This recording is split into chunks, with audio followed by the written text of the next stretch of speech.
Now working with Firebase happens like so. First, we're going to register for an account on firebase.com.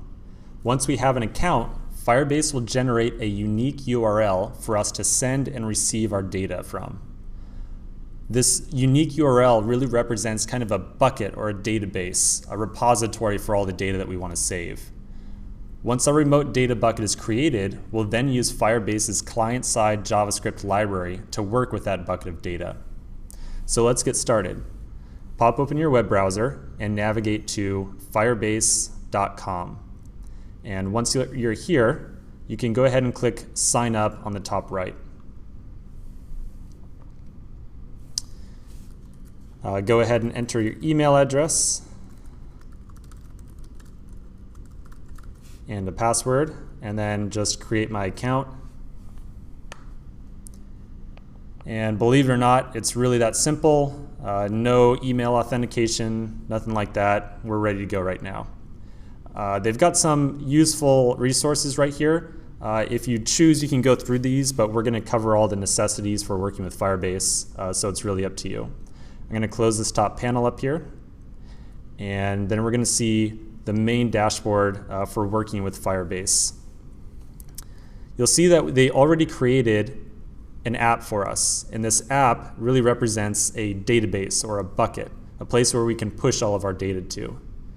You'll also see that we've got a unique URL here. Yours is going to look a little bit different from mine. This unique URL is the location to which we're going to push all of our data, and we'll see in a coming section how we're going to make use of this URL.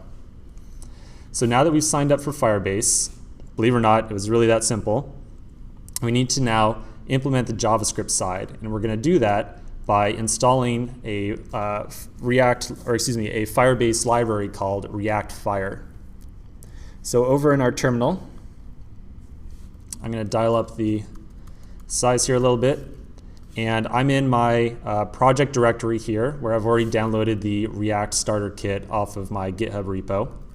So you'll see that I've already got some stuff in here already. So I'm going to go ahead and install the Firebase library that's going to help us out on the JavaScript side. If I can fix my, there we go. Okay, so we're going to use npm to install this. Very simple, just npm install -- save, and then we're going to install React Fire. Now don't hit enter yet. We're going to install a very particular version of React Fire. So we'll write at 0.4.0. So this says, please install React Fire version 0.4. We're using a not 100% up-to-date version of React Fire because more recent versions of it have made iterating over collections, over like lists of data, a little bit more challenging for not a lot of gain. So this, I think, is a real sweet spot of the library right here, making use of this version. If you install a more recent version, you're going to have some difficulty inside of this section. Again, mostly centered around iterating over lists of data. If you end up installing a more current version, not a big deal, but you will run into some difficulties. Go ahead and send me an email if you want to work around those. But to be 100% compatible, really just go ahead and grab the 0.4. Okay, so we'll install this. And this is going to reach out to npm and grab the library for us. Okay, so while this is going, I want to look at a quick diagram.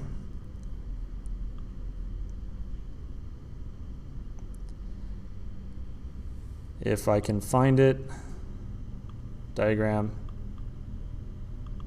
There we go.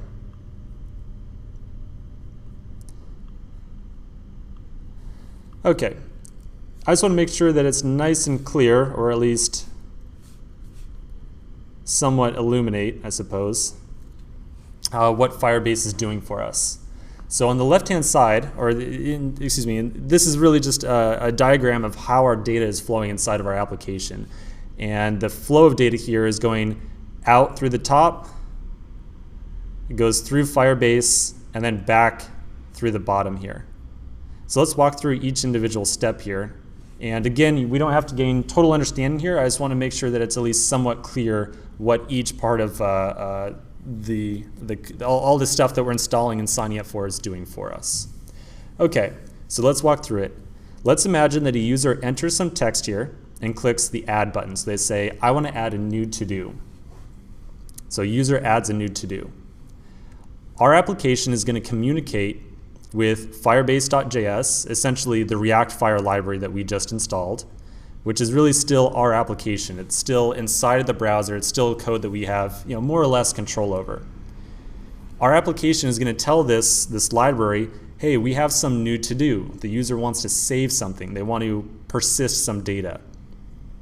So what the Firebase library is going to do for us is it's going to automatically make a request to the Firebase backend. It says, okay, the application wants to save some chunk of data. I need to tell the backend that we need to save this data.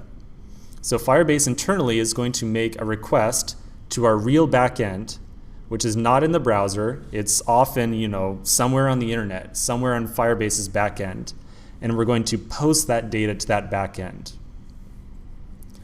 The Firebase backend is going to say, okay, I got this new item, I'm going to save it. And by the way, after I save it, here's the list of all the items that you should now have. So the thought process here is that whenever we're saving data to Firebase, we're always getting back the most recent collection of data. And this isn't something that necessarily occurs in a very synchronous loop like this. It's really constant communication that's going back and forth between our Firebase library and the Firebase backend. So when Firebase backend says, okay, I've got this new data, by the way, here's all the items that you should currently have right now. That data gets communicated back to Firebase.js, which is our library inside of the browser. And Firebase.js, again, this terminology is kind of synonymous or interchangeable with the React Fire library that we just installed. Firebase.js you can really consider as being the same thing as React Fire. Once it gets that data back from the server, this new list of components, or this new list of items, it says, okay, I just got this new list of data here. I've got some new collection of data from the server, and I need to somehow tell React specifically about these changes. What changed? So what React Fire does for us is it's a very specific tie-in to the React ecosystem, to our component.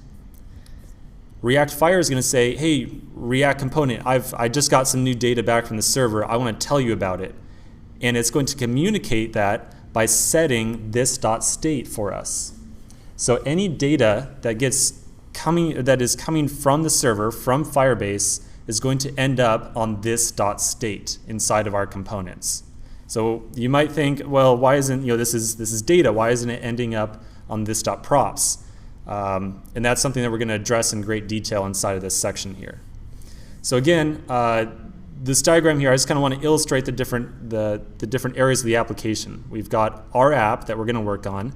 We've got a dependency on React Fire, the Firebase library, and that's going to work with Firebase, the remote data source. If you're confused at all, don't sweat it. We're going to go through all this stuff in great detail in the coming sections. So in the next section, let's get started with Firebase and delve into some implementation details.